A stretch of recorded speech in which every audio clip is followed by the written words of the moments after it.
Shtetet e Bashkuara kanë sekuestruar një anije cistern nafte në ujërat pranë Venezuelës, njoftoi presidenti Donald Trump në një deklaratë në Shtëpinë e Bardhë. Sapo kemi kapur një anije cistern në bregdetin e Venezuelës, një nga më të mëdhat e sekuestruara ndonjëherë, deklaroi Trump para gazetarëve. Prokuroria e përgjithshme Pam Bondi publikoi pamjet e operacionit duke e përshkruar cisternën si një mjet të madh transporti që përdorej për lëvizjen e naftës së sanksionuar nga Venezuela dhe Irani. Ajo theksoi se operacioni është kryer në bashkëpunim të ngushtë midis FBI-s, Departamentit të Mbrojtjes, Departamentit të Sigurisë Kombëtare dhe Rojës Bregdetare. Reagimi i Caracasit ishte i menjëhershëm. Qeveria venezueliane e dënoi veprimin amerikan duke e quajtur pirateri ndërkombëtare.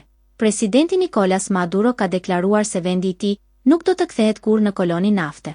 Administrata amerikane e ka akuzuar prej kohësh Venezuelën për trafik narkotikësh dhe ka shtuar presionin diplomatik ndaj regjimit të Maduros gjatë muajve të fundit. Nga ana tjetër, Venezuela insiston se Washingtoni synon të vjedhë burimet e saj të naftës.